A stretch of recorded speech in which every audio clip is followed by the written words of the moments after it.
नमस्कार। चलिए आज एक बड़ी ही दिलचस्प प्राचीन कहानी सुनते हैं।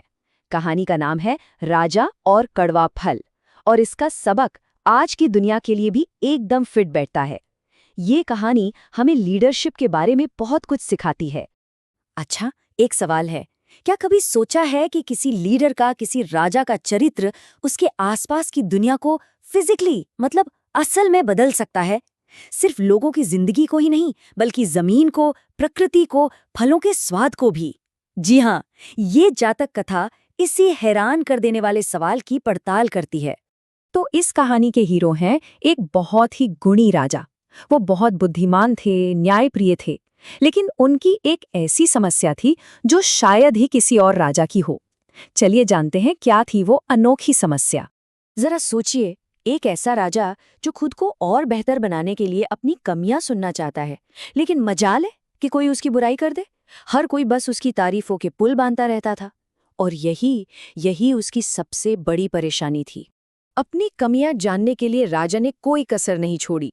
उसने महल के अंदर पूछा, अपने राज दरबार में मंत्रियों से पूछा, शहर की गलियों में आम लोगों से पूछा, और तो और राज्य के दूर दराज के गांव तक पहुंच गया।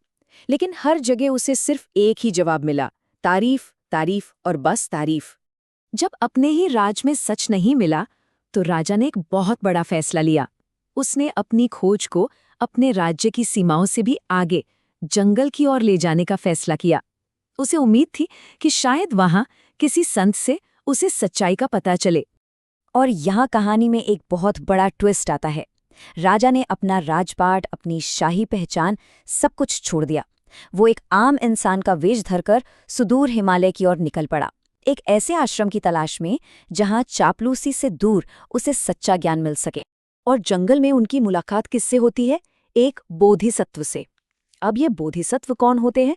ये वो ज्ञानी लोग हैं जो इतने दयालु होते हैं कि खुद मोक्ष पाने के बजाय दूसरों की मदद करने के लिए दुनिया में ही रुक जाते हैं। उनका ज्ञान और उनकी करुणा दोनों ही असीम होते हैं। और बस यहीं से कहानी का असली जादू शुरू होता है।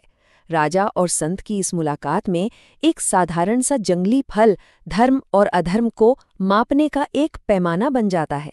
बोधिसत्व ने राजा को खाने के लिए कुछ जंगली फल दिए, जिन्हें गोदे कहते हैं। और जैसे ही राजा ने फल चखा, वो तो हैरान ही रह गया। अरे, जंगल के फल और इतने मीठे, शहद जैसे! उसने फौरन बोधिसत्व से पूछा, गुरुवर, इसका राज क्या है? और बोधिसत्व का जवाब सुनकर तो राजा के होश ही उड़ गए होंगे।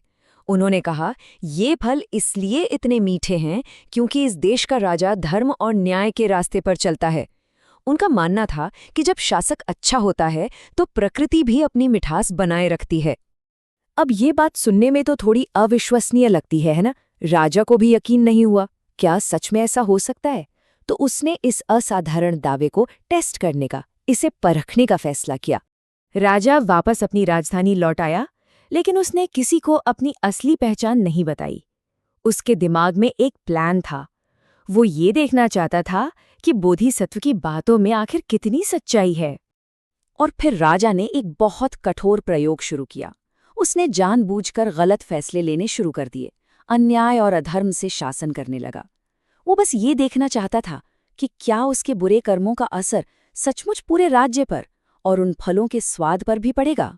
कुछ समय तक अन्याय से राज करने के बाद राजा फिर से हिमालय लौटा। अब सच का सामना करने का वक्त था। और वहां जो हुआ, उसने बोधिसत्व के ज्ञान को 100% सच साबित कर दिया। बोधिसत्व ने राजा को फिर से वही फल दिए, पर इस बार जैसे ही राजा ने एक बाइट ली, उसने कड़वाहट से मुंह बनाते हुए उसे फौरन थूक दिया। फल जहर की तरह कड़वा था। बोधिसत्व ने बस शांति से समझाया, ये कड़वाहट फल की नहीं है राजा, ये तुम्हारे अन्यायपूर्ण शासन की है। ये एक बहुत बड़ा सबक था। बोधिसत्व ने आगे बताया कि जब राजा गलत रास्ते पर चलता है तो सिर्फ फल ही नहीं, तेल, शहद, शक्कर, हर चीज अपनी मिठास खो देती है। मानो पूरा का पूरा राष्ट्र ही अपना सार, अपनी आत्मा खो देता है, बेजान हो जाता है। इस बात को और अच्छे से समझाने के लिए बोधिसत्व ने एक बहुत सटीक उदाहरण दिया। सोचिए, गायों का एक झुंड नदी पार कर रहा है। जो सबसे आगे वाला बैल है, अगर वो सीधा चलेगा तो पूरा झुंड सही सलामत पार हो जाएगा। लेकिन अगर वो ही टेढ़ा मेढ़ा चलने लगे तो पूरा का पूरा झुंड भटक जाएगा। एक लीडर का काम बिल्कुल वैसा ही है। इस एक उदाहरण ने राजा की आंखें खोल दी, उसे अपनी गलती का गहरा एहसास हुआ। तो अब देखते हैं कि इस सच्चाई को जानने के बाद राजा ने क्या किया और अपने राज्य का स्वाद वापस लाने के लिए क्या संकल्प लिया। और फिर वो पल आया जब राजा ने सारी हिम्मत जुटाकर बोधिसत्व को अपनी असली पहचान बताई। उसने पूरी विनम्रता से स्वीकार किया कि हाँ, वही वो अधर्मी राजा है और उनकी हर बात अक्षरशः सच है। तब राजा ने एक बहुत बड़ी प्रतिज्ञा ली। उसने कहा, इन फलों को कड़वा मैंने ही किया है, तो अब इन्हें मीठा भी मैं ही करूंगा, और मैं वादा करता हूं कि इन्हें फिर कभी कड़वा नहीं होने दूंगा। ये अपनी गलती मानकर उसे सुधारने की पूरी जिम्मेदारी लेना था। और कहानी का अंत बिल्कुल वैसा ही हुआ जैसा होना चाहिए था, उम्मीद से भरा। राजा ने अपना वादा निभाया, उसने फिर से न्याय और धर्म से राज करना शुरू किया, और देखते ही देखते राज्य में फिर से वही पुरानी मिठास, वही समृद्धि लौट आई। और ये सदियों पुरानी कहानी आज हमारे लिए एक बहुत बड़ा सवाल छोड़ जाती है।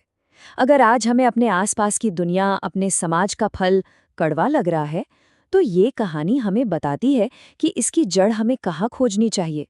शायद जवाब हमेशा की तरह नेतृत्व में ही छिपा है।